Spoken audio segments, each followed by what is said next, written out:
Hello and welcome back to the Elden Ring Lorethrough Part 3. As you can tell by my voice, or maybe not, hopefully it's not so bad on the microphone, but I have a feeling it is. I'm just going to make sure my audio is coming through okay. Perfect. Alright. So, I'm actually sick right now. As you know, it is that time of the year where the little ones are back in school. So, my little ones have been in school for just over a week now, and I've already caught a cold, and I'm finally over it. It took me about, I don't know, 4 or 5 days to get over it or something like that. It didn't take too long, but it hit me pretty hard for like 2 days, and then that was about it. It had a really slow build up, but enough talking about school germs and colds and things. We're here to talk about Elden Ring and to get away from the real world for a bit. So, hopefully my voice isn't too nasally and awful sounding, but I digress. So last off, I'm just trying to gather my bearings here as well. We reached Stormviel. We just defeated... Oh. Forgive me. I've been testing you to see whether or not grace truly does guide you, and whether you are fit to face the challenge that entails. It seems my worries were unfounded. Torrent had your measure from the very start, whereas I merely pretended. There is but one other thing I can do to offer you guidance. I can take you to the Roundtable Hold, gathering place of tarnished champions, guided by grace. Okay, so, as I was saying, before Melina interrupted me, although she apologized, so I'll forgive her this time. We defeated Margit, the Foul Omen, and we made our way up to Stormviel Castle. Well, the main gates anyways. So we finally reached the castle. And Melina has given us the invitation to the Roundtable Hold.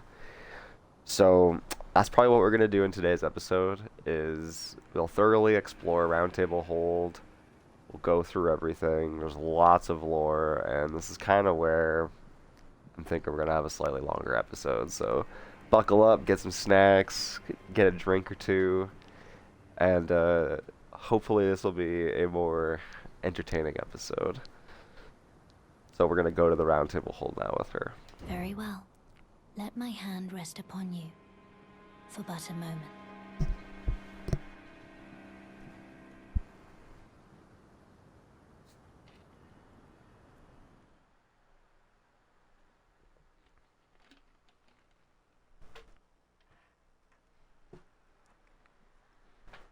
Ah,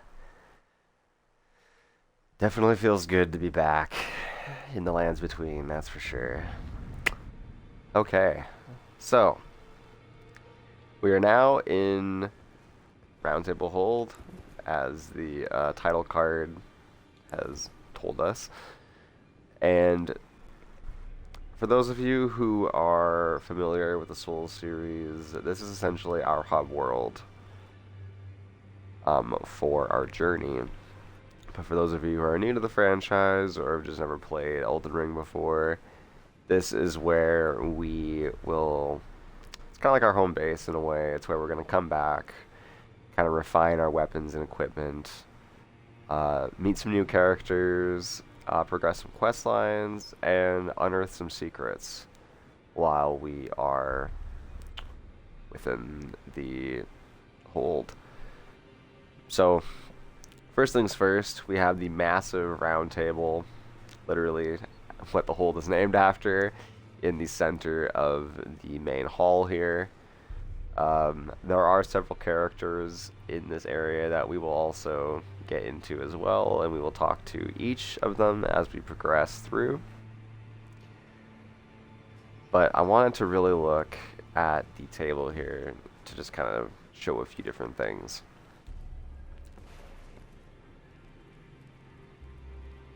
So we have all these swords embedded in the center of the table here, as well as a massive axe. Now, all of these weapons, including the axe itself, they do appear to be made out of, I guess, pieces of the Erd tree. And that is judging by the actual branches and the almost like vines twirled around the handles and hilts of the weapons here. But this large axe, this will become more significant later on as we kind of progress through here. But essentially, this is meant to represent the kind of like tarnished stronghold, as well as the kind of warriors of old putting down their arms for a more civilized life, you could say. That'll become, classic, just destroying furniture, as always. But anyway, that'll become more clear and more pertinent later on as we progress. It's also kind of worth noting that this is a table of Lost Grace rather than a site of Lost Grace. And the Grace is actually quite large here as well.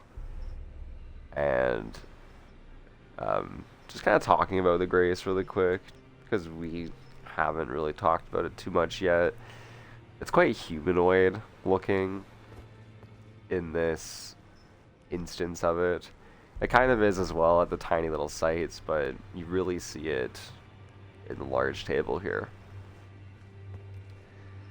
Okay, so before we talk to...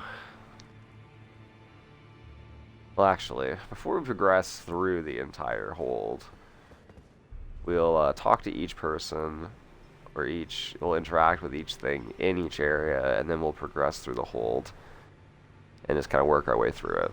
So the first character we're going to speak to is probably the character who I've looked at the most so far. And this is Corin. Oh, I see you've just arrived.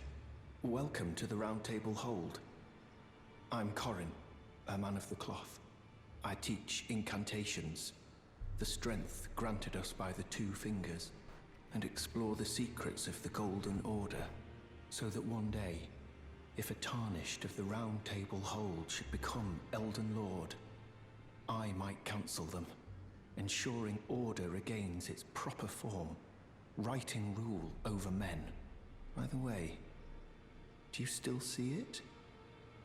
The guidance of grace. So this is a very interesting question that is asked by Corin as well. Can we still see the guidance of grace? And this is kind of something that Vare kind of mentioned as well at the beginning of the game. But he alludes to the fact that Tarnished are yet again losing their grace already. We learned from Marika's words through Melina at the Third Church in part 1 that the Tarnished, as well as Godfrey himself, actually had their grace taken away by Queen Marika, and they were sent away to different lands.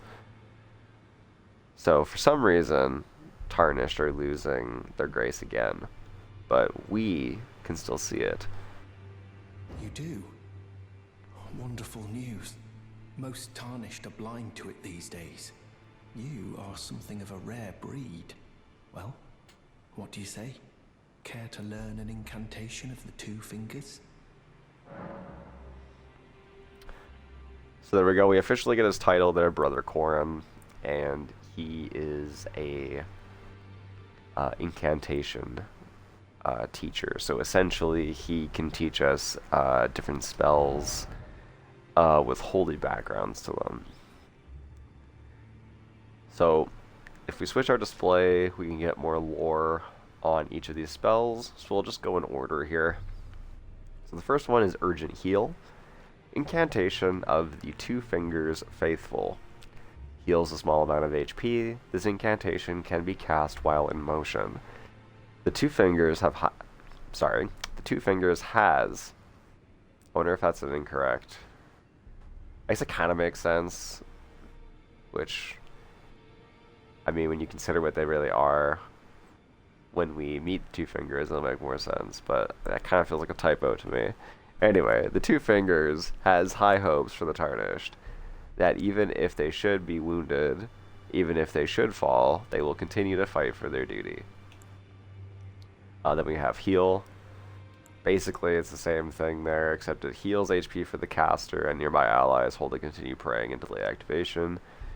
It's the same description, though, otherwise. Same with Cure Poison, except alleviates poison buildup and cures poison. This incantation can be cast while in motion. Next one, this one does have a different description. This is Magic Fortification. Everything is the same, except increases magic damage negation. Follow the path that has been set for you, and you will make enemies of all others, the monks, the sorcerers, the ancient dragon knights, and the scions of gold. Heed me, the lands between offers no welcome to the Tarnished. So that one's very interesting. It kind of almost tells us the order of which to go in this description. Kind of interesting. Flame Fortification has the same description. Rejection produces a shockwave that knocks back nearby foes. Charging increases the size of the shockwave. Hark, Tarnished. If you truly walk in faith, you must be prepared to reject all else. Next we have Catch Flame. This one is also different as well. It states, momentarily spark... Sorry, this one's also actually different at the top here. It states, incantation originating from a sinister prophecy. Momentarily sparks flame from the caster's hand. This incantation can be cast without delay after performing another action. The Flame of Ruin is an anathema to the Erd-tree. The prophets sometimes glimpse it within the faith all the same. Sadly, when this occurs, their sole reward is banishment. So, we now, of course, realize why Corrin is here, rather than being with the rest of the monks. He has glimpsed the Flame of Ruin. So, therefore, he's been exiled for that reason. May the Golden Order shine through you. I don't think he has any additional dialogue. Further study of incantation. I can happily spare the time and applaud your enthusiasm. No, he just has a return dialogue. That's May it, the though. Golden Order. Okay, next, we'll speak to this gentleman over here. Ah, hello. You must be new here. Well, just call me Dialos. The honor of one's house holds little import in these lands. By the way, have you met a young woman named Lanya on your travels? She's my servant, but fickle as the wind. Take your eyes off her for but a moment and she's good as gone. If you find her, please be sure to tell me. Alright, so he's now introduced us to another character named Lanya. This character is Dialos' servant, and he appears to be of a noble house from another land, and he has come here as a Tarnished. However, as he's mentioned, that it would seem that noble houses do not really have much importance here in the lands between. I think that's all the dialogue he offers. Be sure to tell me if you meet a young woman named Lanya. She's a servant to my house. She's been my companion since childhood. I've lost count of the number of times I've had to find her like this. Honestly, she's such a little tomboy. Alright, that's the additional dialogue he offers there. And the final character we can speak to is Sir Gideon. Oh, this is a rare occasion. I can't remember the last time a new tarnished made their way to the Round Table. Very well. As your senior, I bid you welcome. It is safe here. You may let down your guard. So, very ominous words from Gideon here. Allow me a word of advice. As your senior, you are a mere visitor to the Round Table. Nothing more. A house guest. Yet to earn their keep. Remember your place, newcomer. There's nothing left to say. Be at your leisure. Alright, so Gideon's giving us quite the cold shoulder upon meeting him at Roundtable Hold for the first time.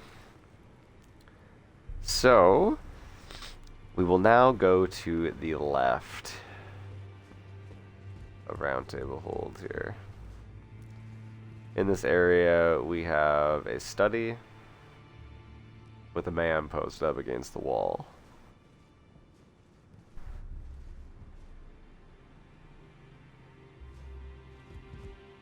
Well, I thought we could interact with him. It does not seem we can yet. Moving forward into this room, we have a unique NPC known as the Twin Maiden Husks.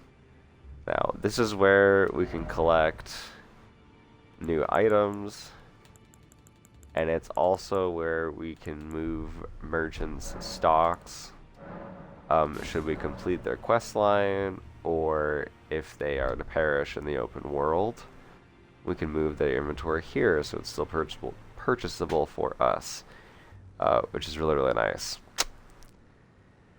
But that's all they offer. They are husks after all, so they're just dead bodies, and I don't think we can open this. We cannot.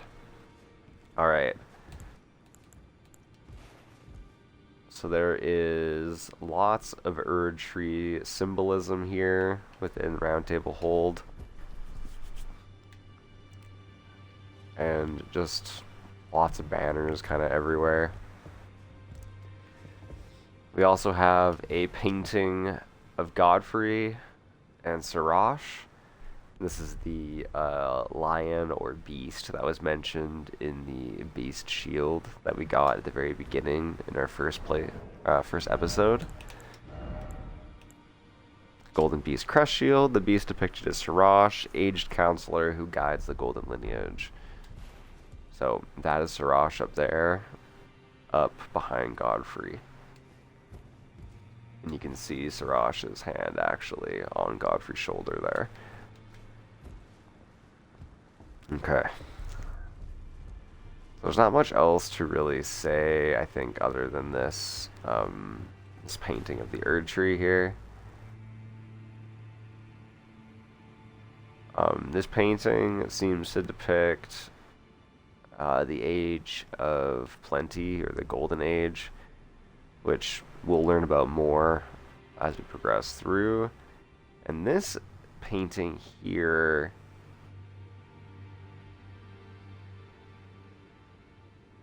it seems to depict Radagon, in my opinion, which we will learn more about Radagon when we get to Liurnia. But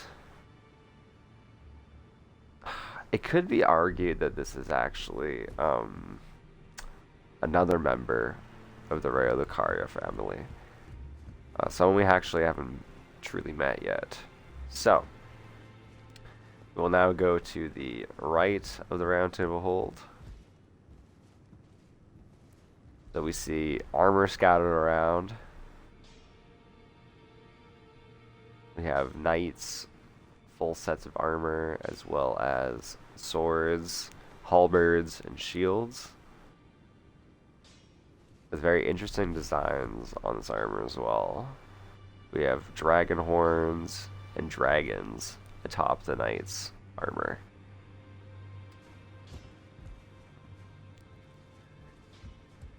We also have another painting of Godfrey and Sirash.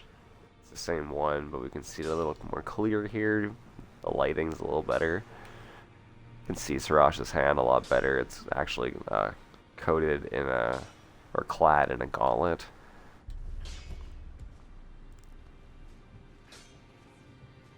Now we find this individual here, this blacksmith,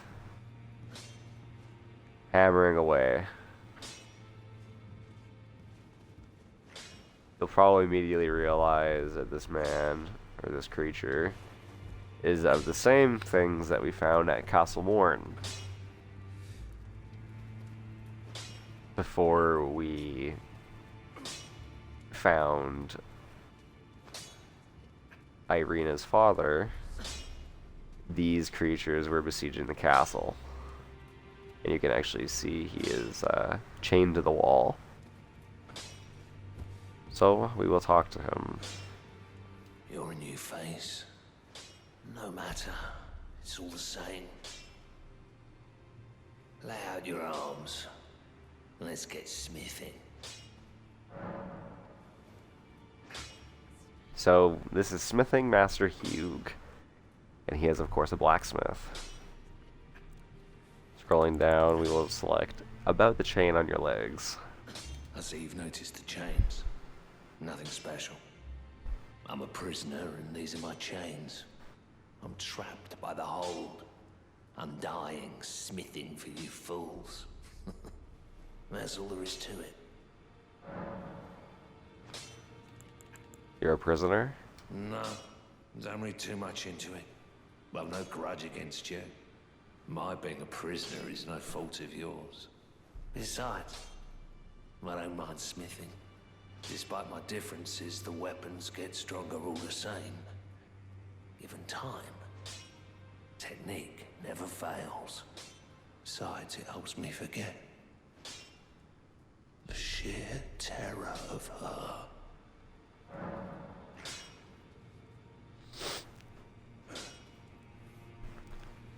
So he mentions a female character being utterly terrifying, and he would rather be here, a prisoner forever, rather than coming across her again. So here he can actually do a few different things. He can make our weapons stronger, he can change out the skills on our weapons, and he can actually duplicate skills, so we can have them on multiple weapons at one time. But that is all Hugh has to offer us for now. Going over here, we have another same painting of the red-haired figure and the Erd tree. This door is currently locked.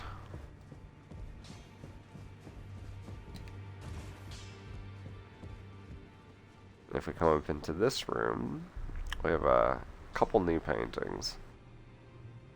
First of all, we have this painting, which it could be argued who this truly is, but I believe this to be Queen Marika due to the design of the circlet on her head. It just seems to be the same one that Marika wears, and this also appears to be Marika here in this painting in front of the Erd tree. However, this does appear to be actually a statue of her rather than an actual depiction of her in front of the tree. So it's kind of interesting the artist chose to do a statue rather than the actual Marika. So it begs the question how long Marika has truly been gone for.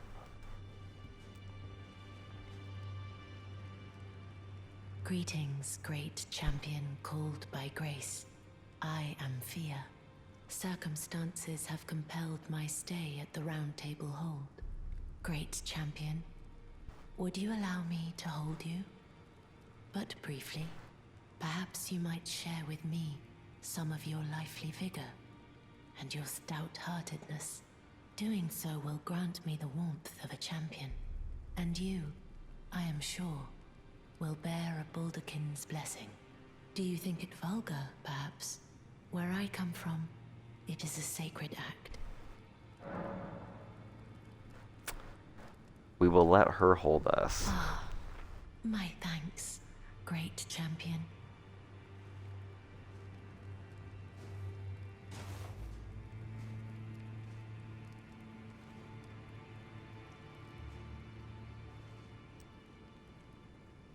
You are very warm.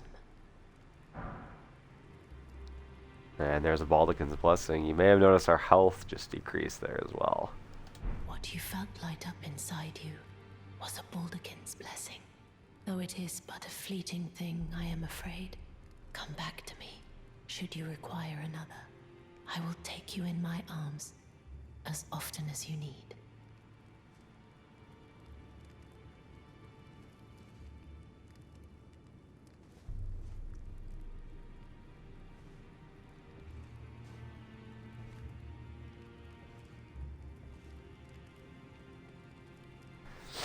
Okay, and I think that's all Fia has to offer us for I now. am pleased to see you again. We'll see. Would you like me to hold you once more? The blessing is still aflame in your breast, dear. Would you like to be held? Regardless?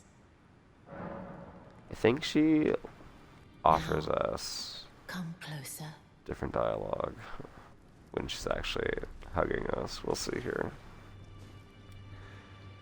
I may be remembering this incorrectly, but hugs are always a good thing, right? You are so very warm. Aha, there we go. I was known as a deathbed companion. Where I come from, after I received the warmth and lively vigor from a number of champions, I lay with the remains of an exalted noble. To grant him another chance at life, to do so is the purpose of my being. But before I could bear the noble into new life, I was awakened by the guidance of grace and chased from my birthplace. Pray, be kind. Despite all that, I still wish to be a deathbed companion. So please, let me hold you like this, as often as it takes. Then good day to you, my dear.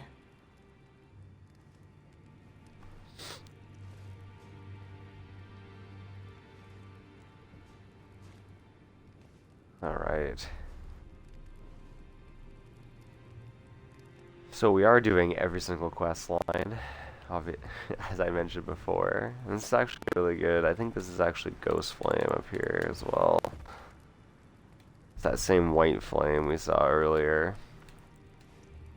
Oh, these are kind of almost like a light bulb in a way, honestly. It's really interesting. And there I go breaking stuff. Now, if you're unhappy with your character in this game, you can come to this mirror here, and you can actually change your appearance, rename your character, and even change your gender if you'd like. So, you can pretty much have infinite customization in this game, which is really, really handy. Especially for someone like me who likes to constantly change their getup, and doing these episodes has been really difficult not changing everything constantly. So we're gonna come downstairs into what looks like a food storehouse. We have various things hanging from walls, stored in sacks and barrels. And it appears down here we also have a fog wall. But this is not an ordinary fog wall, so we cannot interact with it. Instead, it's controlled by an imp statue. Now, the Storm Sword keys we've been collecting so far are used in these.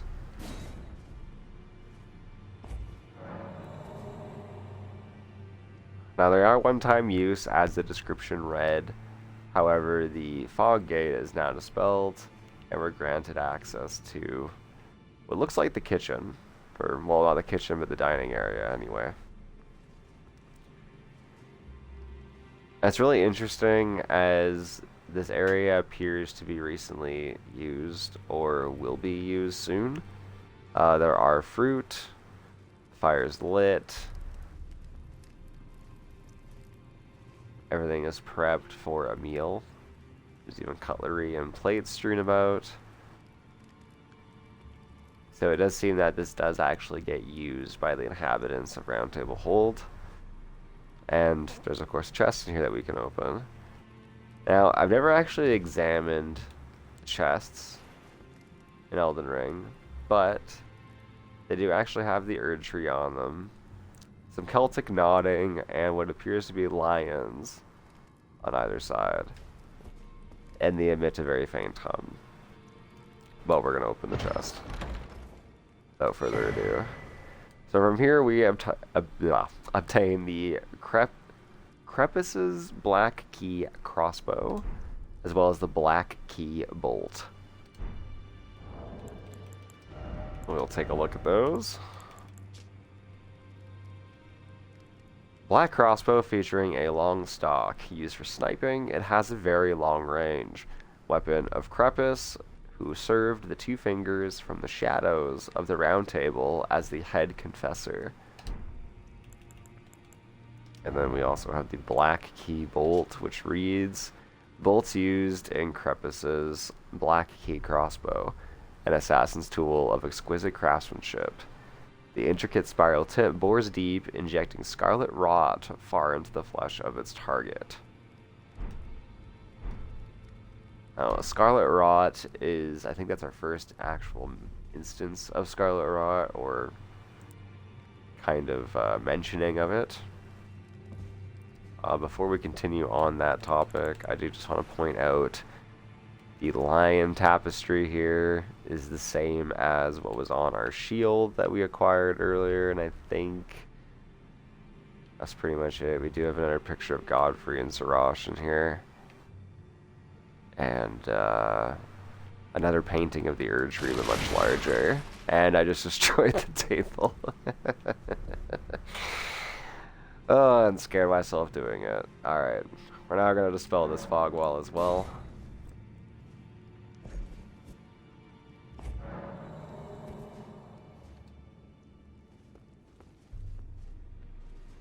And it looks like we have the kitchen.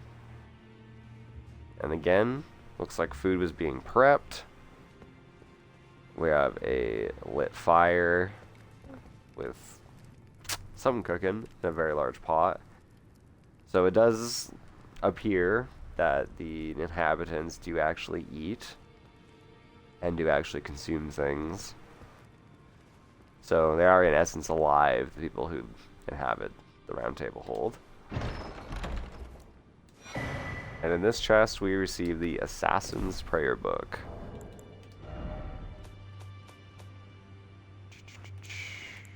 There it is. Prayer Book of the Round Table Hold Assassins can be given to a learned cleric to gain access to the following incantations: Assassin's Approach and Darkness. So, we just happen to have a cleric residing within Round Table Hold. So we will go give this to him now. That, of course, being Brother Corin.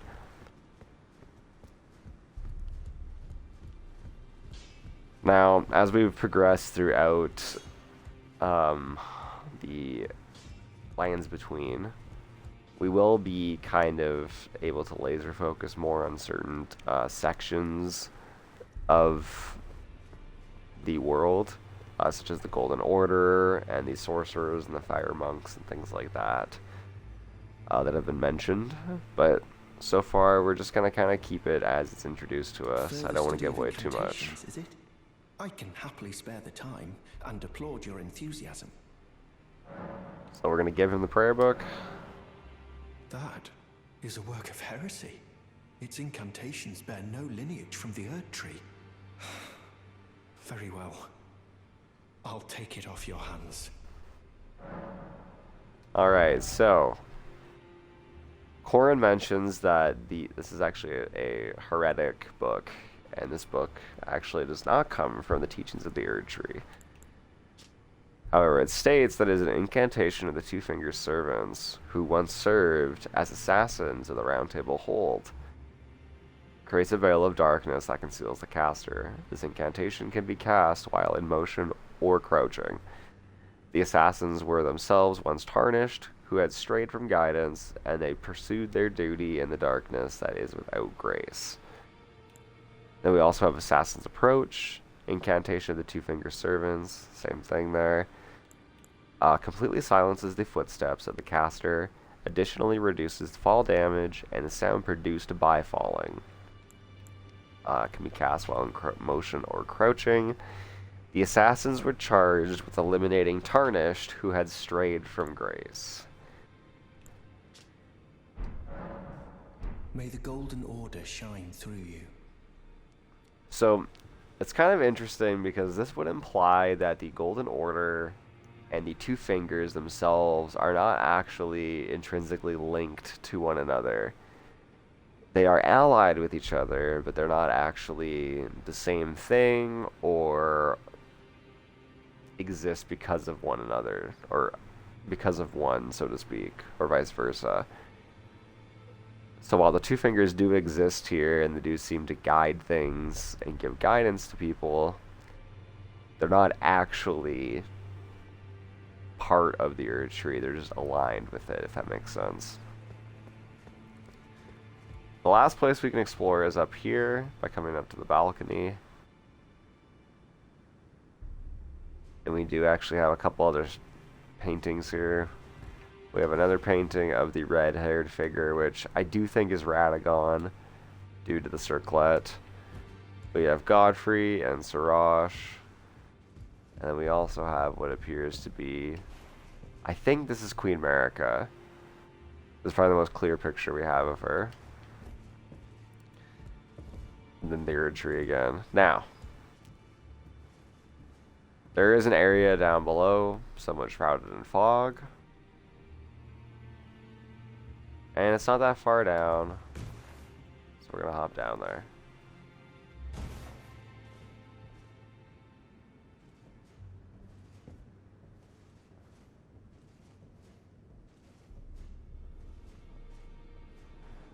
Alright, invaded by Mad Tun Alberic. He's bowing to us. What a gentleman.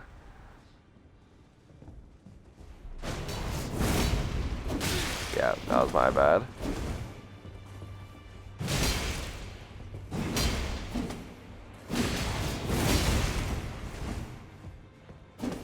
Let's see here. Oh, he's gonna heal? Well, I'm gonna heal then.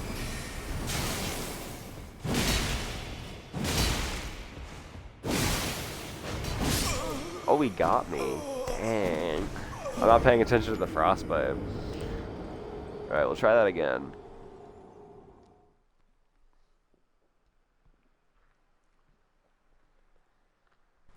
Too busy trying to be all cool and cinematic.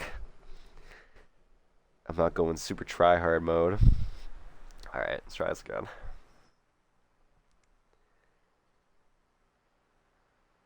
So Frostbite, that's actually one of the first times I think we've actually encountered that mechanic so far.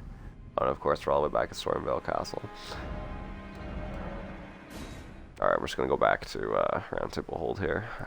I forgot we never actually rested at the table there. Frostbite's very similar to Bleed, though. The only difference is it does not chunk as much health off of you. However, it does drain your stamina as well as do damage to your health pool. So, it's pretty nasty. There's pretty cool builds out there. Alright, yeah, like, let's just get this over with, buddy-o.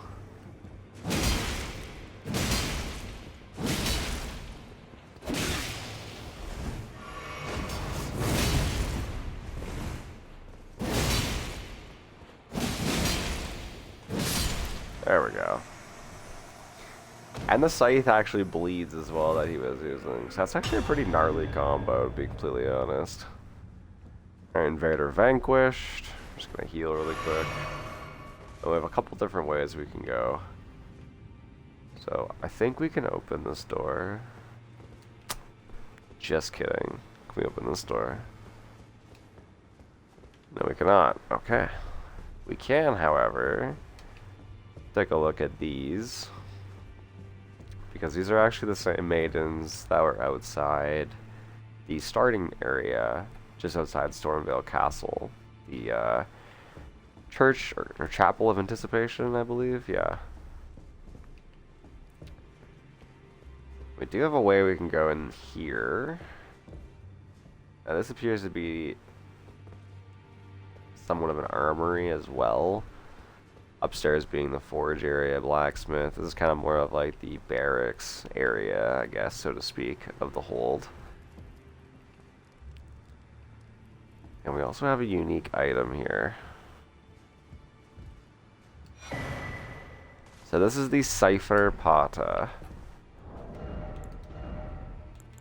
It's a fist weapon, which reads, one of the weapons originating from the two fingers, a formless sequence of ciphers comprise its blades, and as such, no shield can repel it.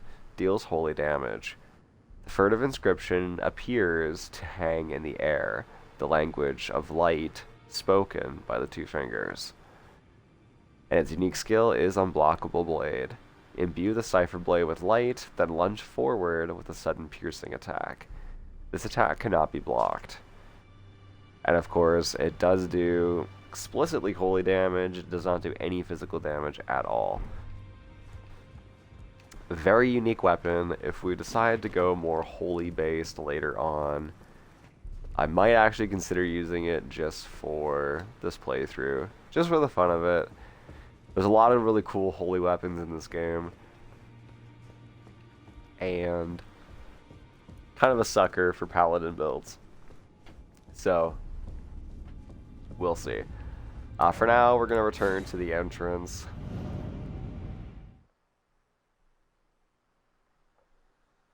And I believe...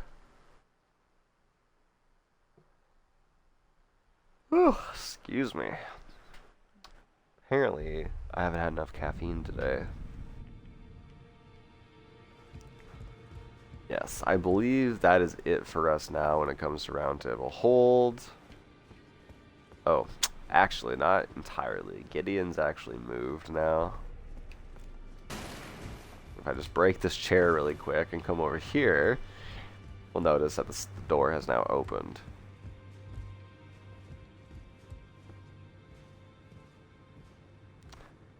And this is Gideon's study. What do you need? I have little time to spare. What do you mean, a house guest? Oh, are you aggrieved at the notion you are but a visitant here? Then you would do well to remember the first words of grace given to you. Stand before the Elden Ring and become the Elden Lord. If those words held any meaning to you, follow the guidance of grace. Lay low the shard bearers and claim for yourself a great rune. Do so, and the doors to the Roundtable's inner chamber will open, and you will receive the wisdom of the two fingers. Once the wisdom of the two fingers becomes your own, I'll impart to you a proper welcome. As a true member of the Round Table, I have high hopes for you. I'm sick and tired of them. These namby-pamby tarnished think us no more than a shelter from the rain. We've spoken long enough. I have matters to attend to. And us as well, Gideon. So, he's given us a little bit more insight there on our actual quest and what we need to actually do next. And that is, of course, visit Stormviel. Now, we should give an idea of how big the freaking map is here. We're just now getting to Limgrave. And also how far away Roundtable Hold is. We're going to fast travel to the main gate. And we spent actually a really good chunk in Roundtable Hold. I wasn't actually expecting to spend 44 minutes in Roundtable Hold, but here we are. So now we can focus mainly on Stormviel Castle, and rather than speed running through the whole thing, we're actually going to do this proper. But before we continue, we are actually going to look at the Baldekin's Blessing that we got from... Where is it? From Fia. Favor bestowed by a deathbed companion. Protection of a hidden temple in the guise of a bedchamber. Uses FP to temporarily boost poise. The favor allows one to forget any aches and pains. In death, there is only peace. For in death, there can be no sensation. But this item actually reduces our maximum HP. So, just a little fun fact for anyone out there who's wanting to keep that in their inventory. So we can progress down this way. Progress up that way. We can go over this direction. Actually, let's grab this item really quick here. I'm like really paranoid for some reason, this thing attacking us.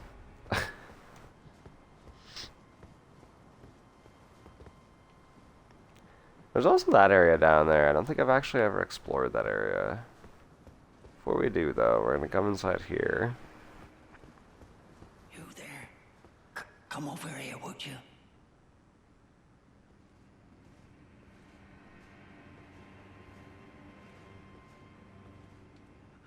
You're tarnished, aren't you?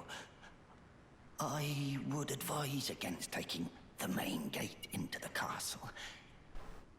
It's tightly guarded by hardened old hands. Oh, try the opening right here.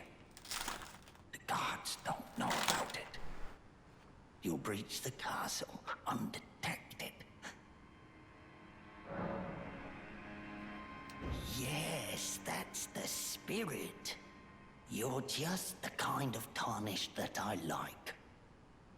I pray for your success.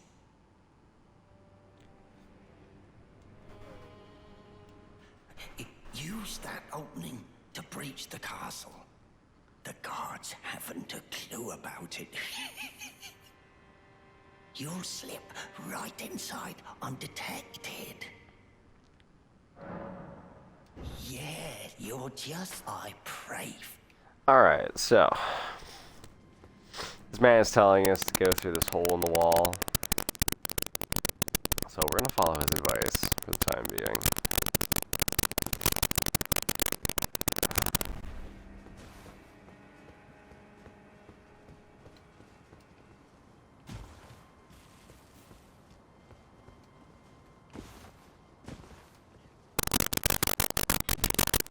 Alright, so we've now fallen down here through a broken wall.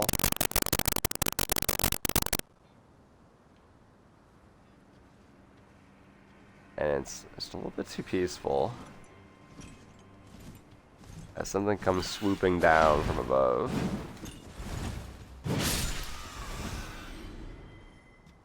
Now that is actually swords attached to that bird's feet.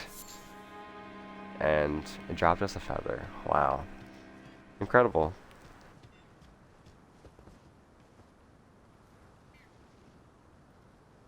Some more birds down that way. I was actually curious if we could get up here.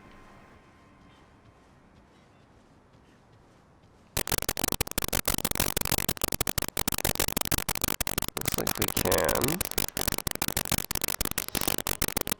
Ah, this is rather perfect.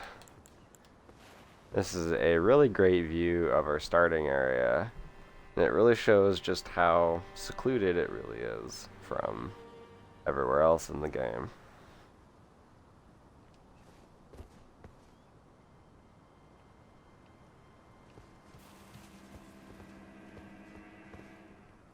Oh, we actually have a site of grace here.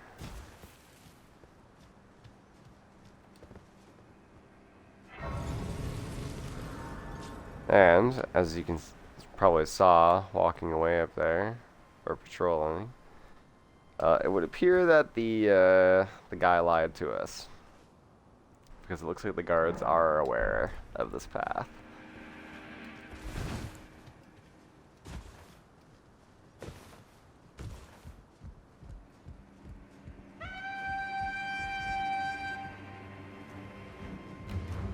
Alright.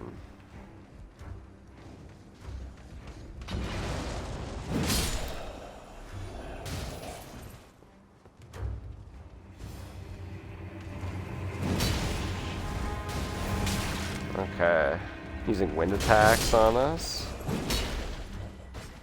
This is Castle Stormviel after all.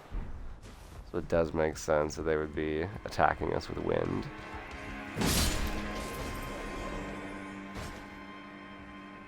Alright. I'm taking a quick little...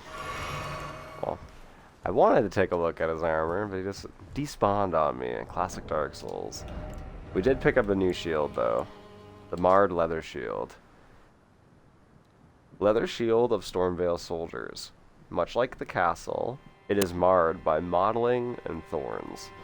Some say it is the curse of grafting which causes such affliction, while others talk of its root being something altogether more sinister, hidden deep within the castle.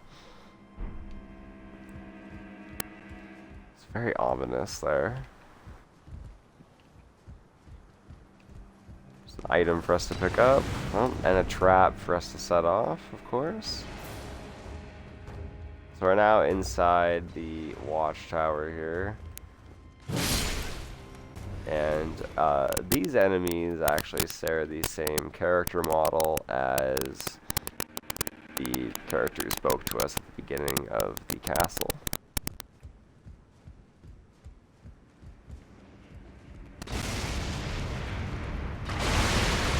Yep, that's what I was waiting for, was the larger explosion.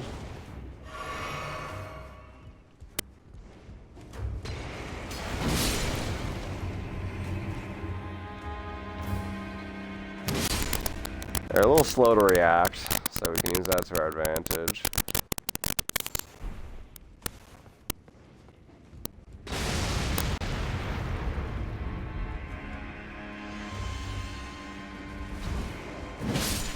There we go.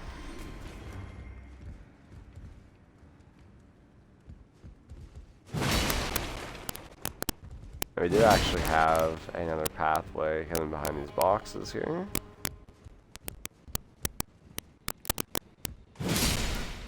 Another enemy.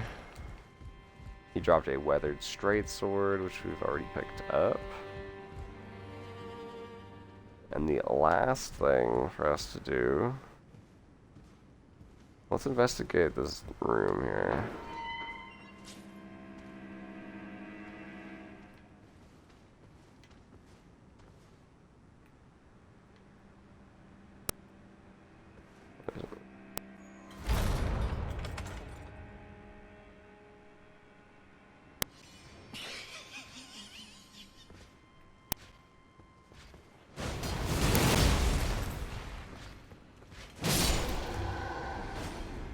Alright, so we made short work of that night, but hopefully you heard the sinister laughing there as we had the door locked behind us. So from here we can loot the rusty key, and back in this chest we can loot the curved sword talisman. So we will read that really quickly.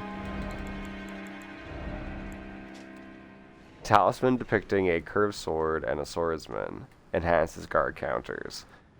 It is said that a blind swordsman was once the originator of this technique, and the art of allowing one's opponent to strike so as to leave them vulnerable to a well-timed reply. Very cool wording in that. I like that one a lot. Alright, so of course we can open this from the inside.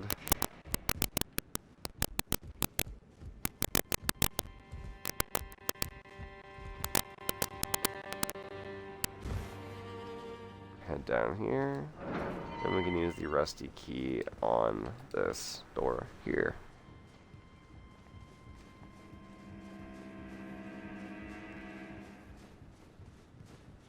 Now, before people get upset and state that I missed the item at the very bottom of the tower, this isn't meant to be a full 100% completionist run, but more so of, again, it's a lore through, so basically we're really only looking for items that pertain to lore.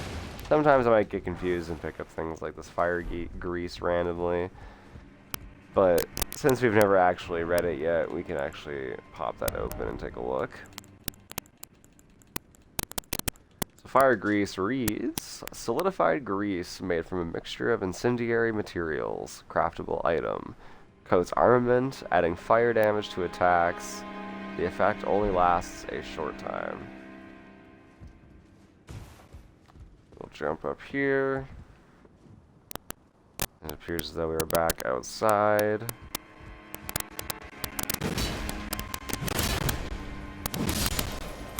Take him out.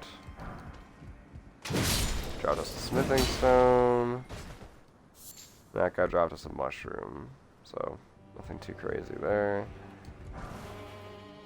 We do have the brick hammer, which we will read. Thought I was getting jumped there for a second. Weapon made from an ordinary stone brick, wielded by a laborer who led a rebellion and later became a champion himself. Even among other bludgeons of its size, the weapon is especially weighty. The strength of a giant is required to wield it. And apparently the strength of a giant is only 31 strength. So, there you go. Dark Souls, or Elden Ring officially giving you alternative ways to measure things. Gotta love it. Alright. So it looks like that will take us actually to the beginning of the pathway we've been taking. So we'll return back up here. Jump across. Oh, we gotta jump across there, that's right. There we go, and we can head up the stairs now. Oh! Nice try. That was like a slight jump scare there for me. I don't know why. Gave me so much anxiety for some reason.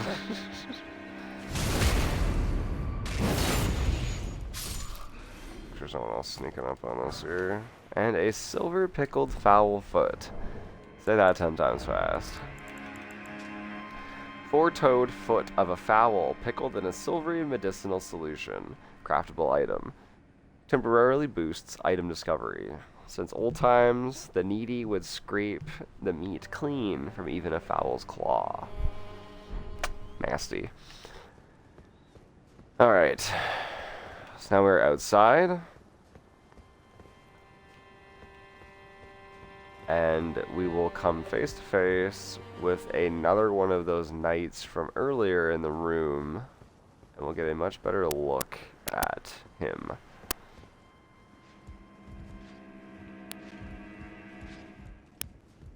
So you may notice that he is actually wearing the armor from the Roundtable hold.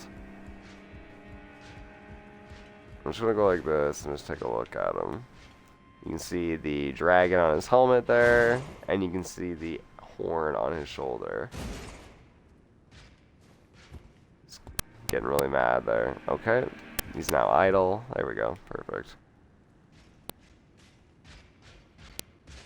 Oh, okay, perfect. Giving us a really good view of him. Thanks, dude, appreciate that. Anyway, very, very cool armor set. And he is also wearing the same armor as Banished Knight Envil.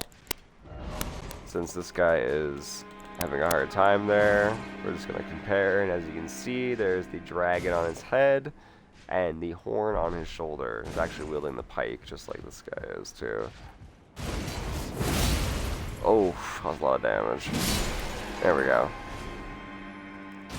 So, why were these knights banished? Well, something we will learn as we progress, of course.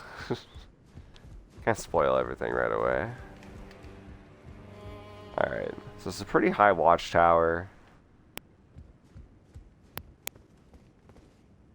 We do have a couple different ways we can go. And we have a site of grace here.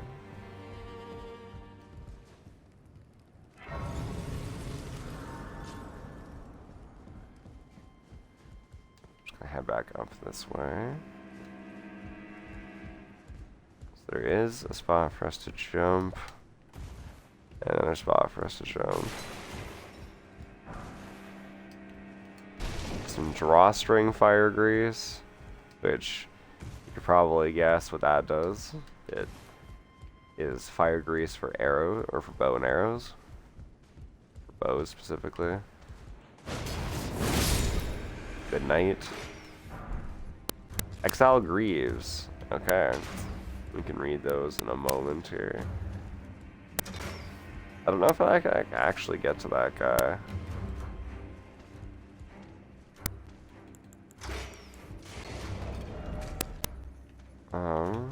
Here. Let's see.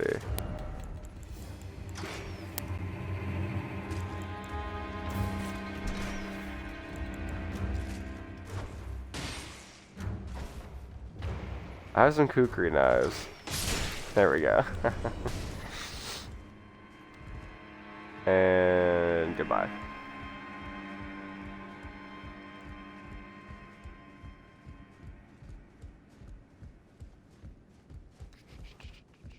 Let's see here.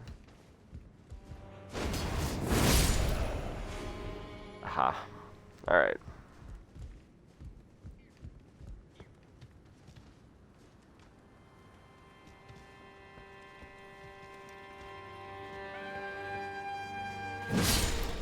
Yeah, I actually saw that one grabbing his head there. Kind of interesting. Whether that be in pain or sorrow, don't really know for sure. Exile armor, smoldering butterfly. Alright. Damaged armor draped with a large deep red cloth worn by soldiers sent to the penal colonies. That's probably what we're going to get out of the Exile Greaves as well. Yeah. Let's take a quick look at the armor on us. You know, it's actually pretty cool looking. Let's, I'm honestly dying for a new armor set, I'm not gonna lie. So let's just throw this on. Kind of a shame you don't get the, thorns that the actual NPCs get, but I don't know, maybe I'll just stick with Knight's Cavalry gloves or legs for now. See if we can get the hood from these guys. That would be really cool. Honestly, I'm just dying for some new armor. It's my biggest issue with these games. I need to constantly change armor sets. So let's see here. I think that's pretty much it. Plus, this kind of has, like, Guts Golden Age vibes to me slightly. I don't trust that fall. I don't know. Apparently, this could be an alternative way to get down there, but I don't know. Seems a little risky to me. Alright, let's see here.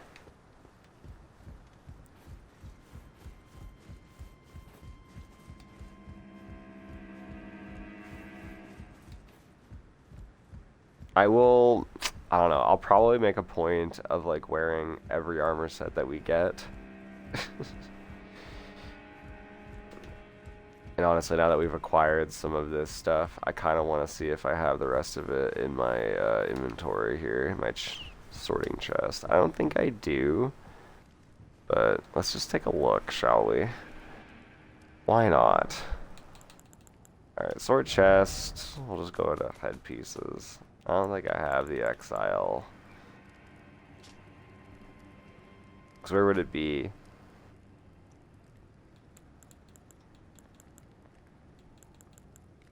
No, do I not even have, like, any of their stuff yet? Dang, maybe I don't. Alright, well. I guess this is a new armor set for me. Cool. Alright. So this is what we were looking at before. We were up there. And there really isn't a smooth way to do this. Honestly, I'm just going to run. Feel free to copy this direction or this run here. Because, yeah, there just really isn't a clean way to do this. So fighting those birds, and I absolutely hate those birds, as you know.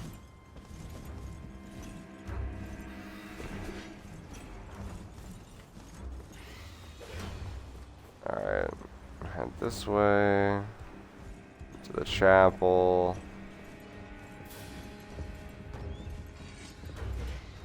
I'm just gonna see if we're getting chased by anybody here before we talk to this guy.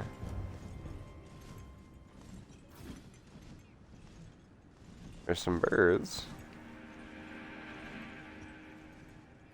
Wonder if they'll leave. Alright, well. I think we're good. So, if you remember, this is actually the guy that we summoned to help us fight Margit. So, this is our first chance to actually talk to him in the flesh. Ah, nice to meet you. The pleasure's mine. Roger is the name. A sorcerer, as you might have guessed. I'm looking for a little something here in the castle.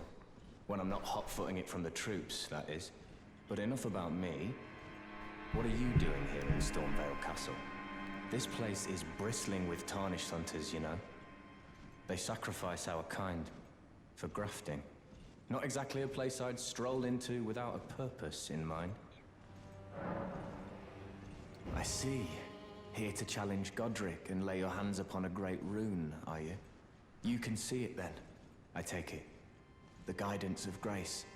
Well, enjoy it while you can. I'm tarnished, like you.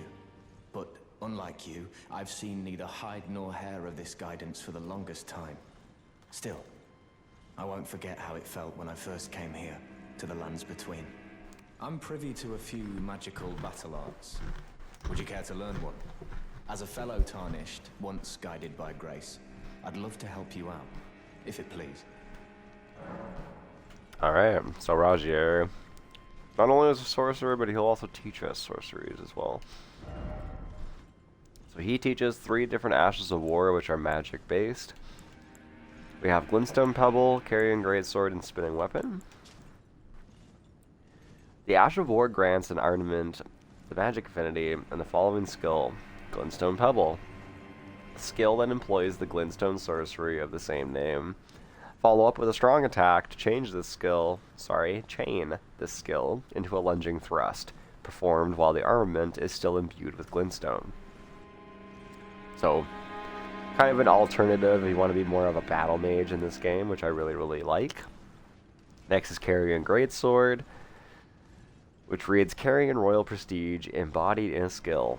Transform blade into a magical greatsword and swing it down. Can be charged to increase its power. Usable on swords, colossal weapons accepted. And Spinning Weapon. Defensive skill employed by Carrion princesses. Lifts armament into mid-air, then makes it spin violently. Those it touches will suffer successive attacks. Usable on small and medium swords, axes, and hammers, as well as polearms and staves. Oh, keen to learn another battle. And that's all he has to say for us right now. Alright. Let us continue, and before we do, I'm thinking about just changing this here for something else. Just since I am going to be killing so many enemies, it might be handy to have our item discovery a little bit higher. Even though my arcane is pretty high right now, which is your luck stat in this game. Alright, let's take this guy out.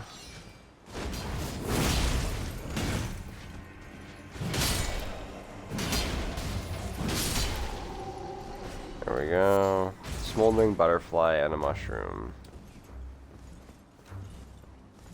What you doing, bird?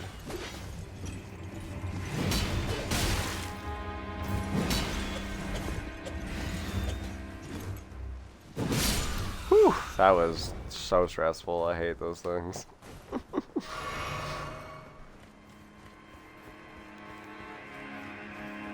Alright.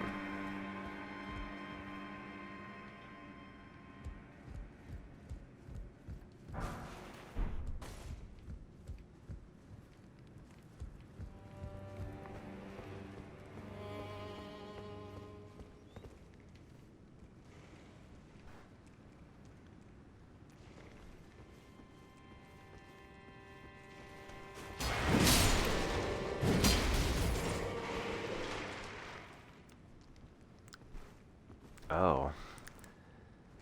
Then we have a grafted scion down there. The same enemy we fought at the beginning of the game. And this is where things get really interesting. Now, we've heard of grafting before from Rogier and another character as well, I believe. But this is where we really get to see what grafting is really all about. And you can see these limbs hanging from the ceiling. And honestly, it's a sight that would make Dr. Frankenstein, I'm sure, very happy. But, yeah. This is where the grafted scion essentially comes from. As I mentioned before, they have all of these body parts on them. You'll see it here come closer. And it is very much a stitched together kind of horror in of itself. Here we can also see it looks like a troll is being dismembered, having his limbs removed and possibly grafted onto other knights. Completely missed that attack there. That was pretty brutal. There we go.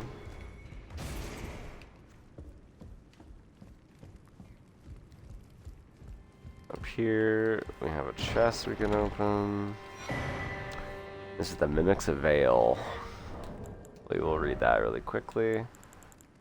This is a usable item, which reads, Golden Veil of Intricate Design. Uses FP to mimic nearby objects. When Godric was hounded from Leyndell, the royal capital, this was one of a multitude of treasures he took with him, also known as Marika's Mischief. So, a rather interesting little item. Again, I'll get into it a little bit more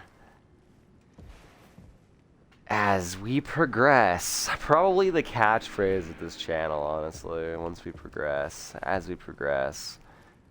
Now, this is the first time we have a painting of those knights. We also have lots of different imagery in this room. We have hawks. We also have a painting of a bird. Note these birds do not have swords grafted onto them. And we have, it would seem, an alignment between the hawks and the banished knights. Now, if we go back to Engvall's ashes, it does state that he was one of the two knights dubbed the Wings of the Storm. And we are in Stormviel Castle. So we have a few things starting to add up now.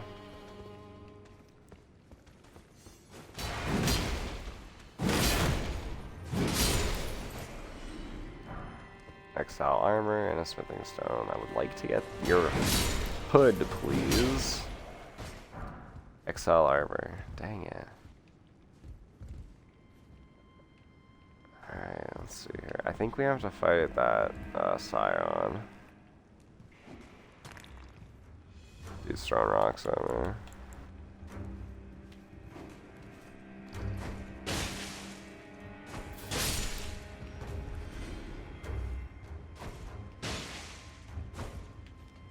Whoa, this guy's so fast.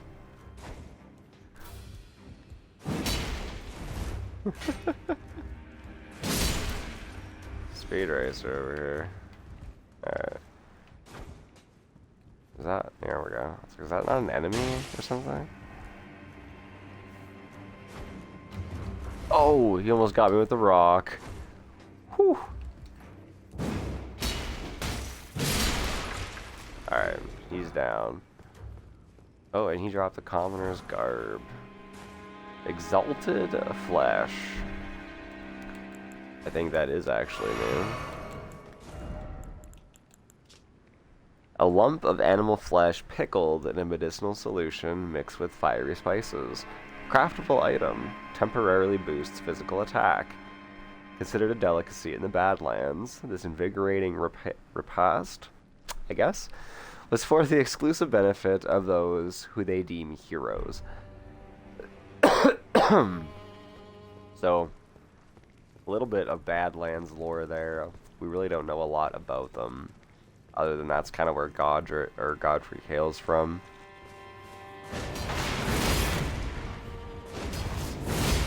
Alright. So that scream attack is actually quite strong. You can actually see how much damage that did do to me there. But, not so bad. And this is actually... I don't know if this is a different painting of God. Yeah, this is a different painting of them. We can see Godfrey and Siraj a little bit in a fuller view here. We can see Godfrey with his axe, as well as a sword on his waist. Has a very unique handle as well. I don't think that's actually in-game. I'll have to do a little bit of digging and research on that. But we get a very good look at Siraj here. Just a very magnificent, majestic lion. Then, of course, we have his banners as well on either side of him. Alright, let's hit this item and see what it is. A Highland Axe. Woohoo! Single-sided axe used by warriors of the Highlands. Brave combatants begin battle by crying out their names. Roars are enhanced by this weapon. Cool beans. Alright. And we also have this over here too. A Staunching Bolus. Just another new item. Red bolus is made from cave moss, alleviates impending blood loss. Blood loss escalates gradually, causing great damage once the threshold is reached. Take one of these in a timely fashion to avoid such an event. So, quite fitting. Obviously, they're constantly removing body parts and the like, so they don't want people bleeding out everywhere. As morbid as that sounds, it makes sense.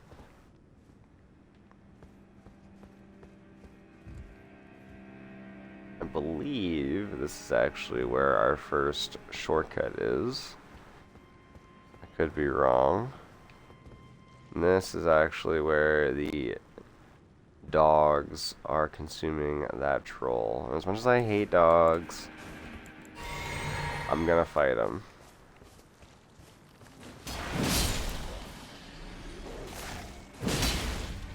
Oh. Alright, that wasn't so bad. It was okay. Lump of flesh, thin beast bones, a golden rune, and we have the Chrysalids memento.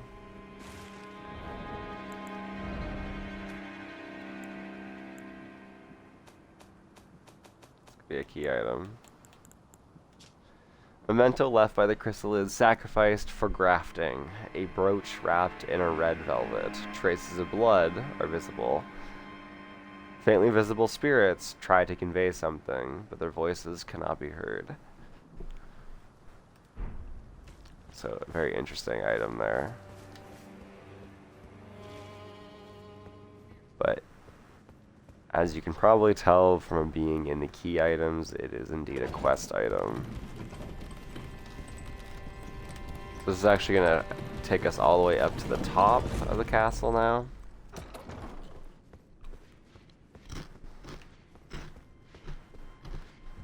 we're back here again.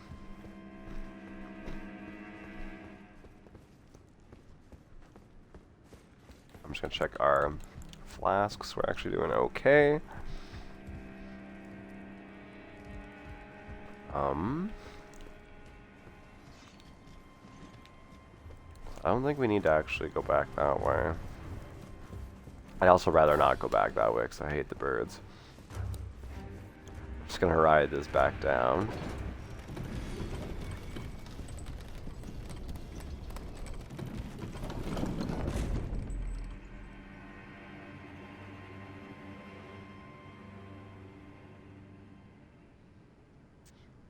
Alrighty, let's see here.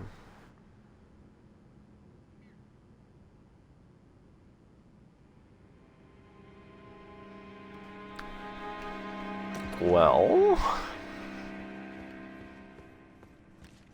let's see here. I think we have to go this way. Aha! Smithing stone. Somber smithing stone. Nice.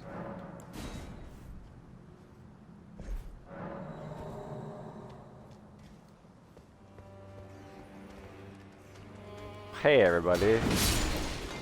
It's a party in here.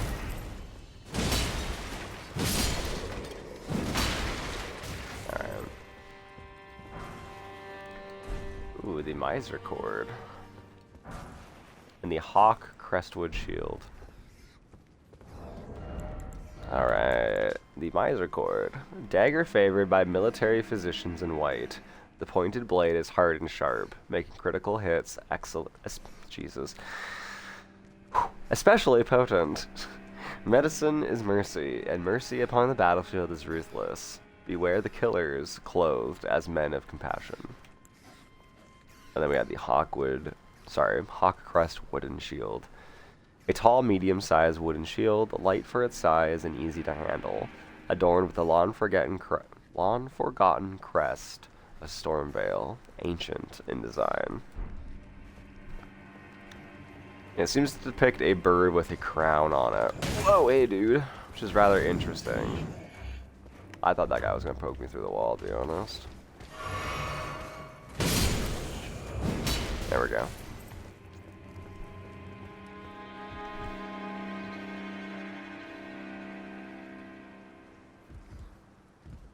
Is that it?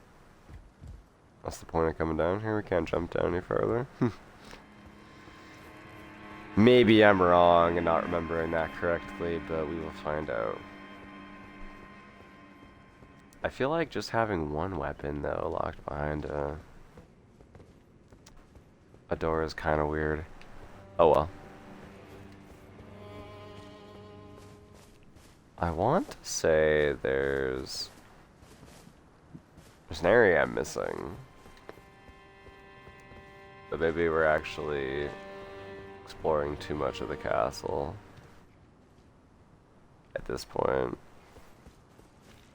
Maybe I'm just getting lost. Who really knows? What's over this way? Oh, is this where I wanted to go?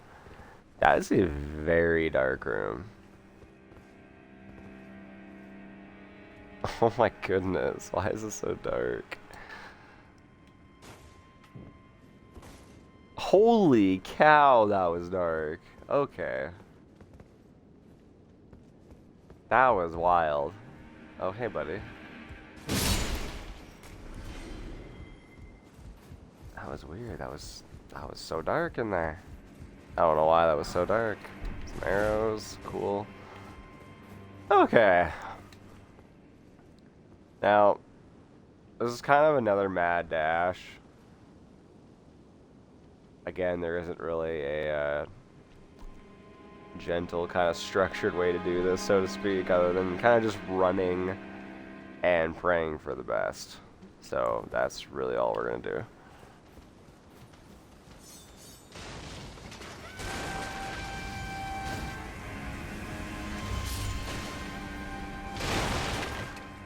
Now, the secret to this is kind of just, ow. Knowing which ones you can roll through. and then getting to the Grace in time.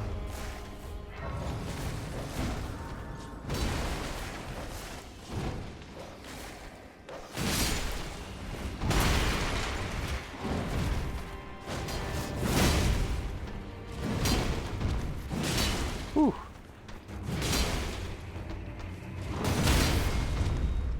There we go. Alright. That was pretty intense.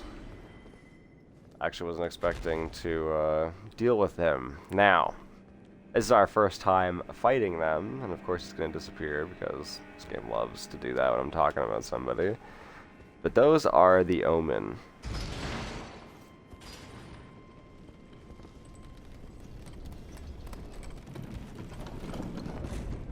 There we go.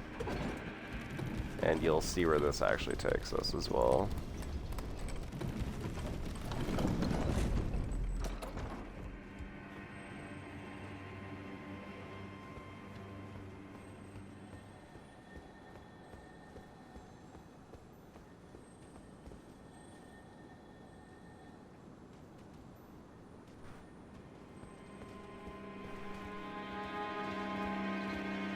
Alright, now we have these guys for the first time.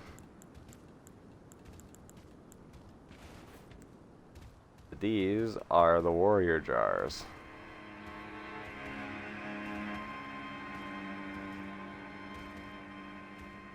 It's a little hard to see, but you might be able to make out the crest of the Erd tree on their seal on their head.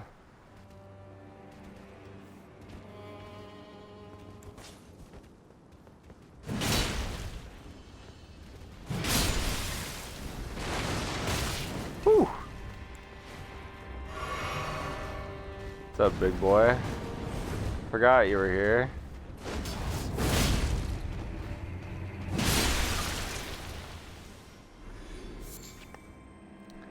Living jar shard, raw meat dumpling. So you can probably guess what the jars are full of. Especially with them spraying it everywhere too. And we get a cracked pot from here, so definitely worth coming over in this way. We'll leave the other jars as they are.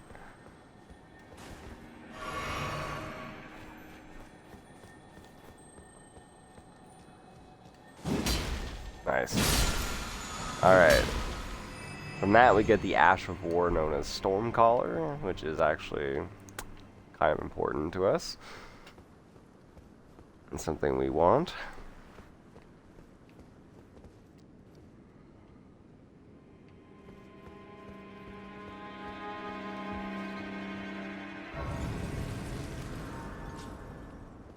Alright.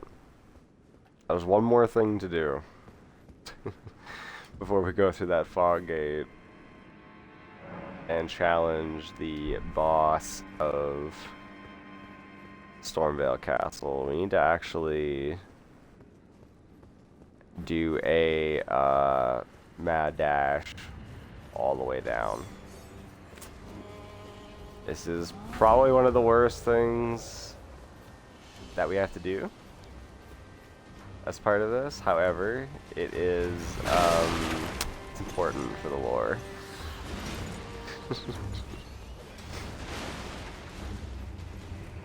So you may remember this area from earlier. Not a fun area to be in. You just want to keep... Oh, I'm going the wrong way now. Yeah, but that's what we need to avoid. Oh, there he is. Hey, buddy.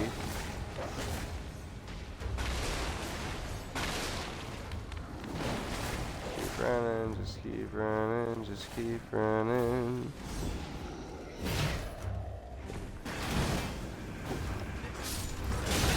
Yeah, that hurt. That hurt too. Woo. I also might be doing this wrong too. There's also that. So just keep that in mind. That's a very scary thing that we're just going to avoid. Woo! Alright.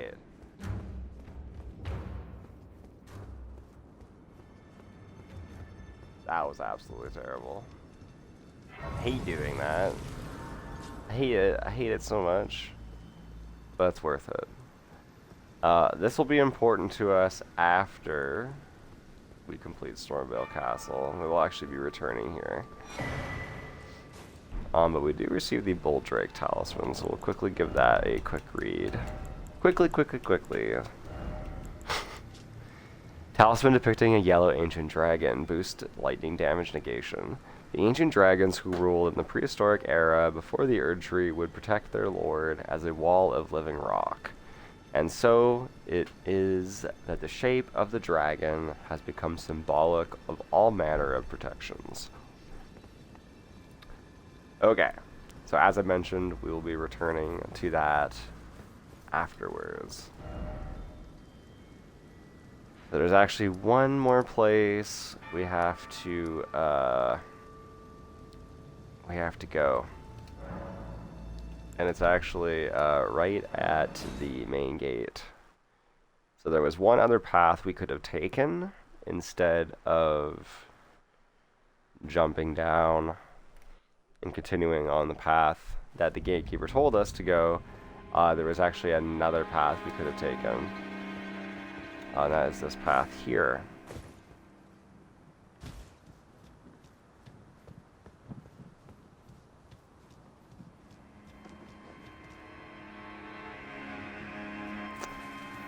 Assuming I'm remembering this correctly, of course. It might not be. We'll see.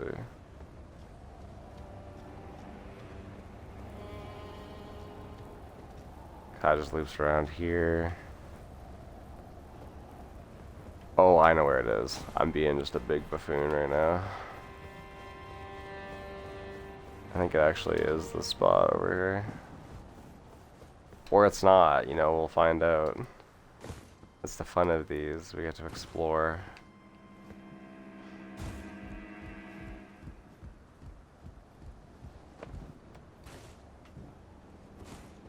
Alright, let's see. More fire grease. Okay, so that brings us down here. So it's not that pathway. It's not where we need to go. Unless there's like another drop down I'm missing. Maybe it is on that side. We have to go to. Pop my head back out here for a second. Maybe it is. Maybe we do have to go that way. Oh, and I'm just being absolutely, completely misguided. Oh, I see. That's if... Oh... Yep, I'm getting confused. This is just a pathway back up. Should you decide to take that little pathway that we just took. I see now. I understand. I remember. Alright. Don't worry. I know where we're going.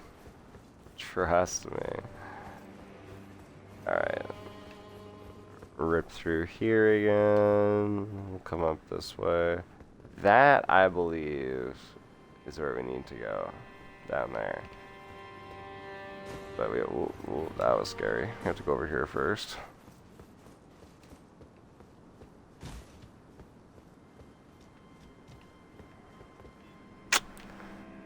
And I don't know if we should just drop off from here. I think we should jump over here first.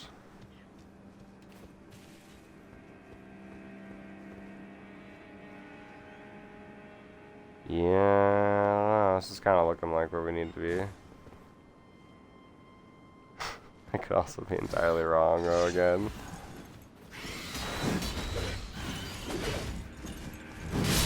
Oh, that was beautiful. I'm so happy that was recorded. Wow, that could not have been any more gorgeous to look at.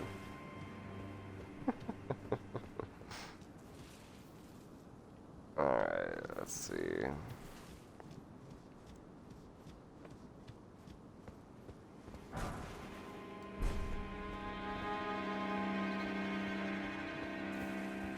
Oh, there's any other way for us to get down from here? Nope.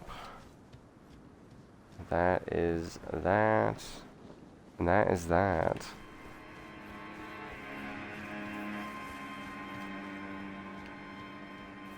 Very ominous music at Stormviel, too.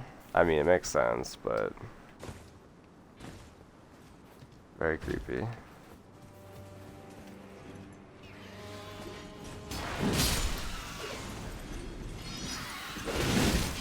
Oh. A sneak attack. I don't appreciate that.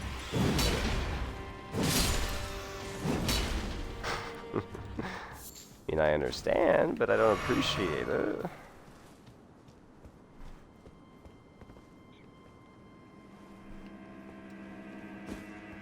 Oh, this is really unfortunate. Because I'm like completely forgetting. I'm trying to get down there.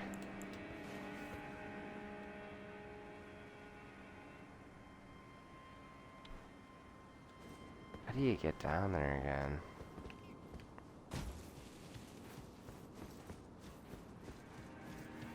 I cannot remember. I have an idea though.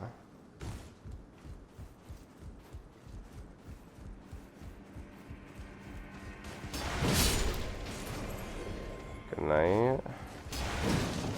Oh, that was like, oh wow. Okay. That was just ridiculous. Okay. I get it. You like to throw firebombs. Cool, dude.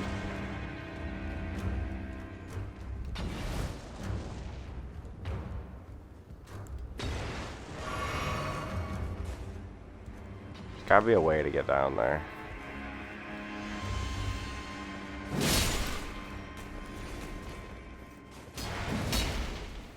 Maybe the enemy I've been avoiding this whole time is guarding the secret. I don't know, I can't remember. It's okay though, because technically the area I'm trying to get to, there's another opportunity for us to visit it later on, so it's not too terrible if we don't find it. I just wanted to find it now. Alright, let's go over this way.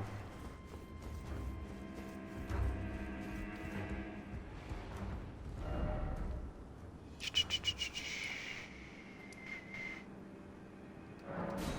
go back to left side chamber. Let's see here.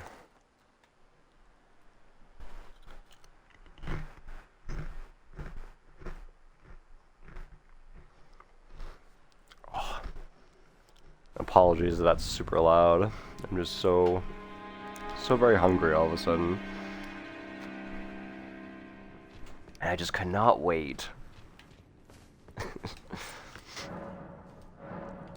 Can't open that key. Okay. Let's see.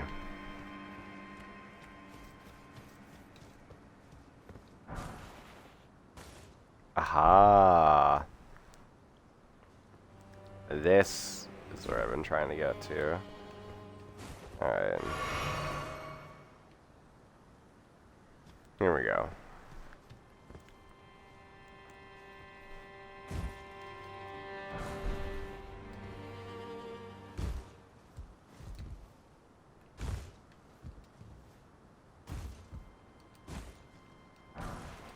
Okay. Now, as far as I'm aware, this is actually the very bottom of Stormviel Castle. And it's quite a bit older. Just from the look of it down here. Also have some rats. No doubt feasting off of scraps that have fallen down here.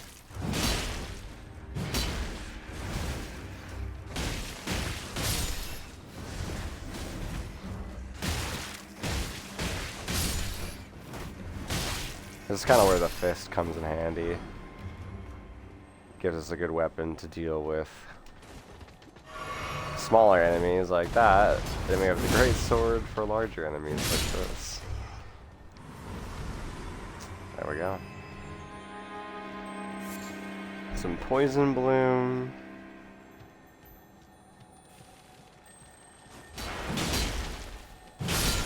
We have an FP. Oh, a new sorcery, Ranker Call.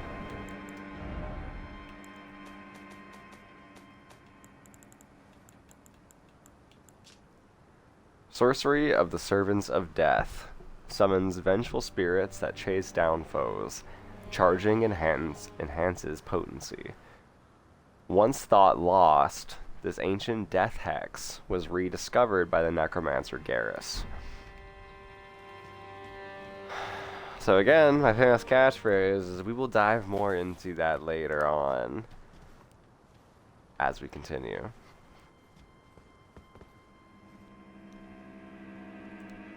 Now we are faced with a much, much older area of Stormviel. One where the roots of the tree have made their way all the way down to the bottom. And it looks like we have caskets of the dead down here to be floated along, which looks like a now dried up river.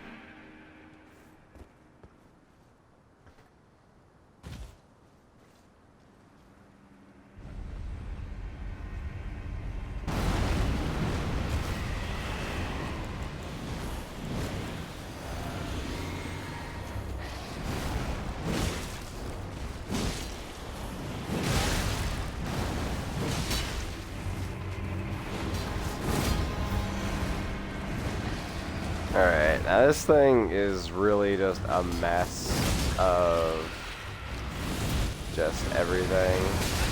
It's very difficult to read. It's very difficult to even just see what the hell it's doing. And honestly, like, unless I'm doing just Lion's Claw over and over again, it could actually be somewhat of a difficult fight. Especially on a newer character. Now it drops a golden seed, so that should give you some indication of where that creature actually came from. Down here we have the white fire.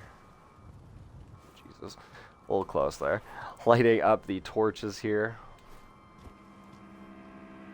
So indicating that this is a place of death, a place of burial, just like in the catacombs. We also have some stone sword keys, some throwing daggers, possibly people's belongings they wanted to take into the afterlife.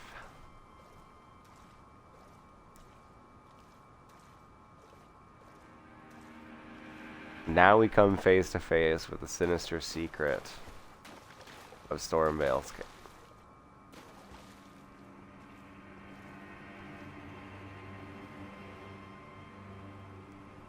A horrific visage growing out of the floor, with tendrils growing out from underneath it, embedding itself into the ground around it.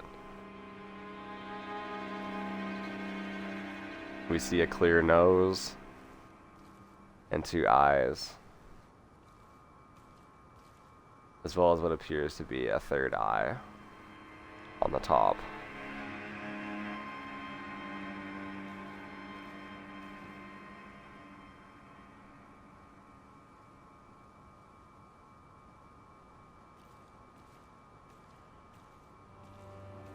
There's also mysteriously a blood stain all the way down here at the bottom.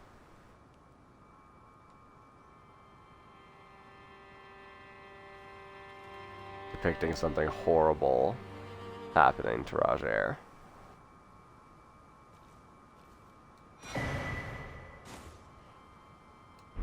This is where we acquire the Prince of Death's pustule. A fetid pustule taken from facial flesh raises vitality. Vitality governs resistance to the effects of death. It is said that this pustule came from the visage of the Prince of Death, he who used to be called Godwyn.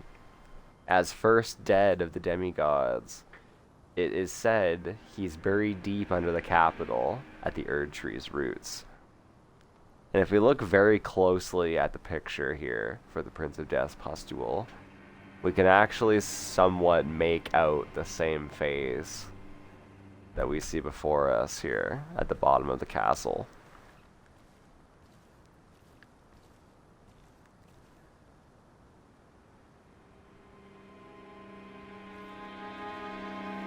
So we will play the Bloodstain one last time and be on our way.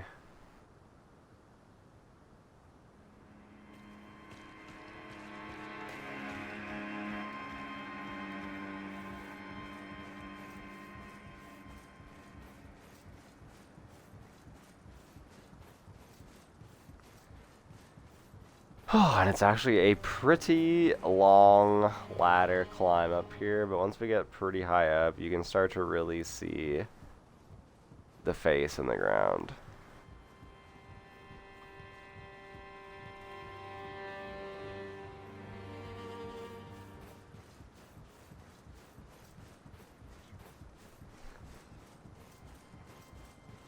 I don't know what it is about Japanese-made games and long elevators, but...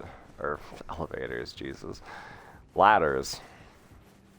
Can't even speak right now. But they just love to include them. Silent Hill, Metal Gear Solid.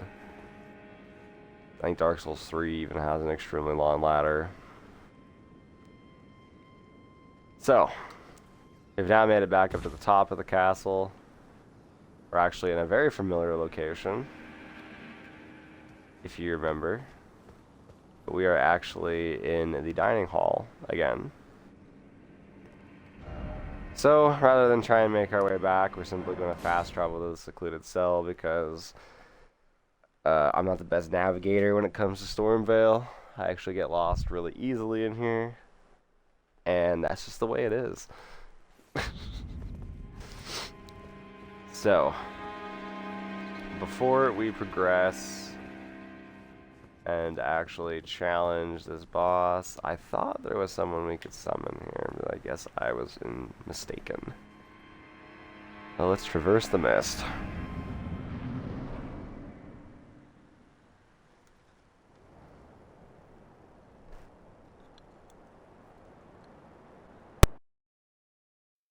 Mighty dragon, thou art a true-born heir.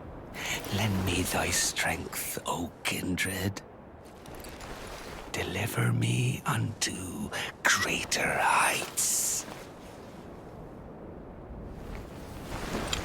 Well,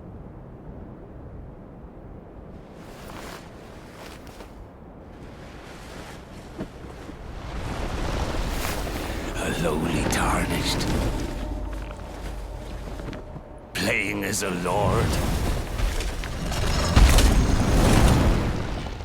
I command thee, kneel! I am the lord of all that is golden.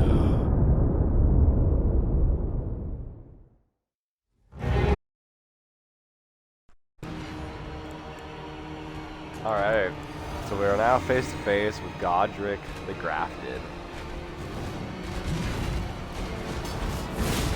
I'm sure you can tell by his name, him calling himself the Lord of all that is golden, and the beast emblem on his axe there, that he is very much a descendant of Godfrey. They managed to break his stance there, and get some pretty good damage in too.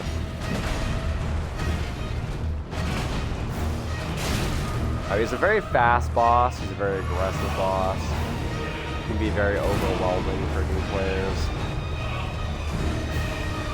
But as long as you pace him out and you wait for him to wind up on his really long and orchestrated attacks, you can generally deal with him before that. Oof.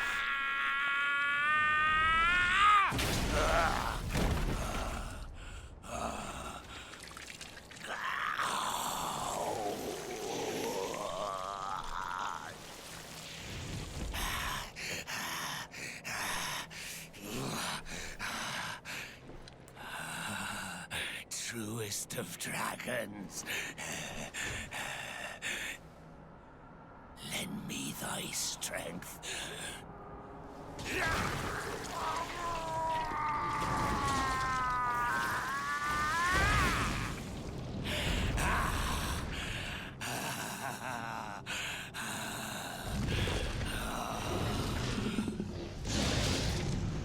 Forefathers, one and all! Bear witness! Now there are honestly so many lore implications as to this encounter right here. First of all, how does Godric even manipulate the dragon? I am the Lord of all that is golden. And one day, we'll return together to our home, bathed in rays of gold.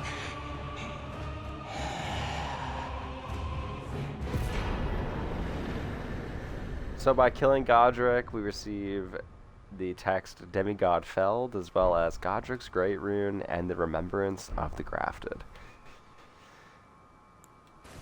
So before continuing on, I would like to just talk about Godric a little bit more there.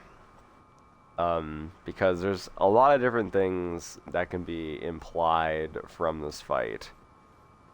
Number one is that life and matter does seem to exist somewhat differently in the lands between. This dragon has been dead for quite some time, as evident by its decayed body, its lack of eyes in its sockets. Yet the dragon seemingly came back to life when it attached itself, or when Godric attached itself to his body. It was able to roar, breathe fire, snap its jaws. It was very interesting how Godric is able to command the dragon's strength, even after it's dead. So, death and life behave very uniquely in the lands between, compared to our real world anyway. Now if we do rest, we'll actually get a somewhat comedic interaction here with Gostock from the beginning of the castle. What a pathetic excuse for a lord you were. Craven to the bone. Pushing me about like that. And after all that grafting, where did that get you? Look down on me, would ya? Godric, you filthy slug. Feel it. Feel it. Feel my bloody wrath. Oh. Hello there. This weasel was... Godric was always looking down on me. He got what he bloody deserved thanks to you. I tell you though, what goes around comes around. He had an ugly heart, an uglier countenance, and met the ugliest of ends, eh?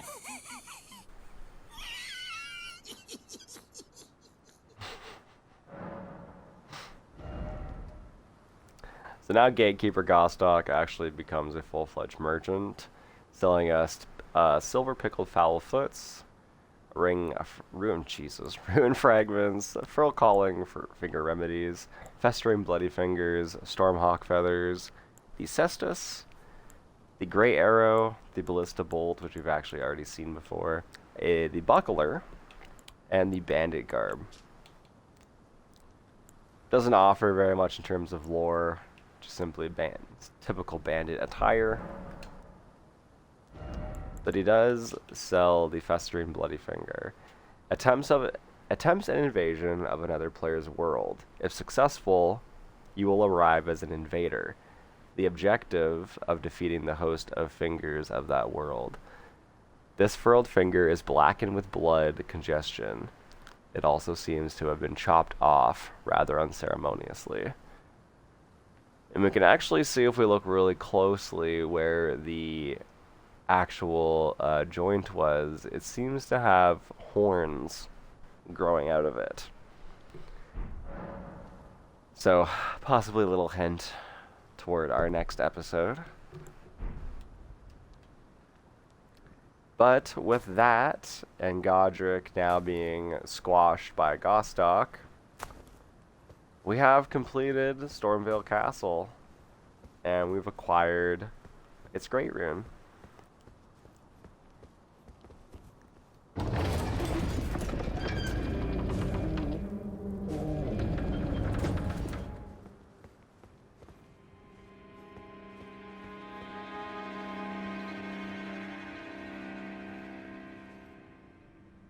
So this is, of course, the throne room of Stormviel.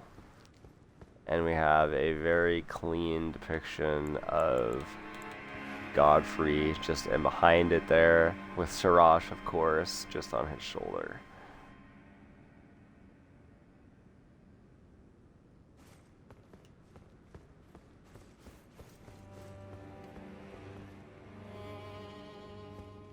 I don't think there's anything really in here.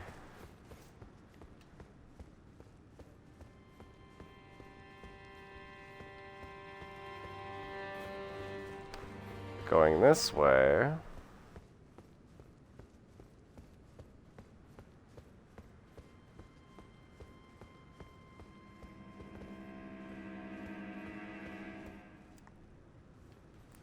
Yes, will lead us to this part of the castle. Now, there's a ladder, but we can, of course, just drop down. It's not that far for our Tarnished, of course.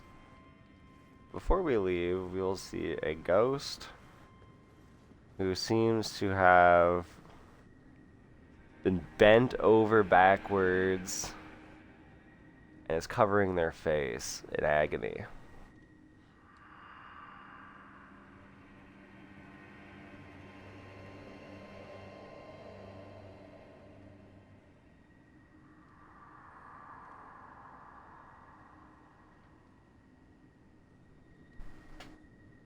Please take my grapes. And we receive the Shabriri grape from the ghost. A key item which reads, a yellowing, oozing eyeball of the infirm. The surface is shriveled and the inside is squishy, not unlike a large, overly ripe grape. Give to the blind maiden to guide her to the distant light.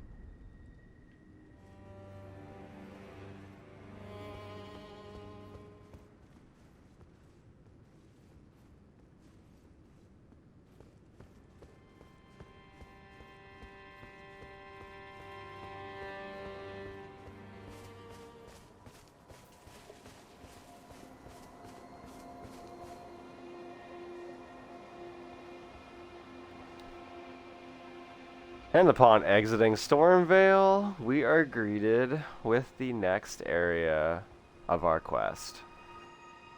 Welcome to Liurnia of the Lakes.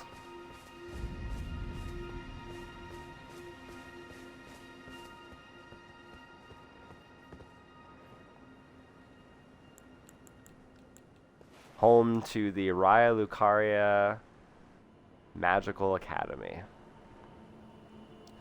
If you are Harry Potter fans, or you enjoy wizards and witchcraft more so than, or more particular, I guess, when it comes to fantasy, then you will definitely enjoy the next area.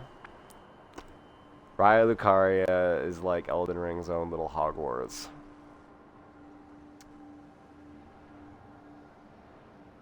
But before we end today's episode, we are actually greeted with a rather familiar looking NPC, but more so a familiar sounding NPC. Hello? Is someone there?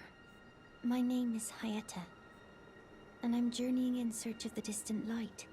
if I might be so bold as to ask, would you donate any Shabriri grapes in your possession to me? My eyesight has been weak since birth, you see. I can't tell which way I'm supposed to go next, but when I eat one of those grapes, I can feel a distant light in the back of my eyes. It will lead me to my true duty as a finger maiden.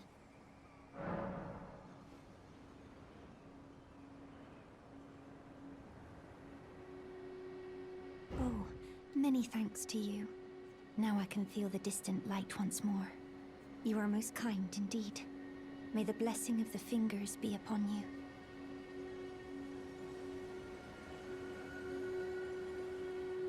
Someone sounding strikingly familiar to another character whom we've already met. Someone who also has weak eyesight and had her face bandaged up. A character who should be dead and originally went by Irina. And at that, we are going to leave it right there sweetly on the 2-hour mark.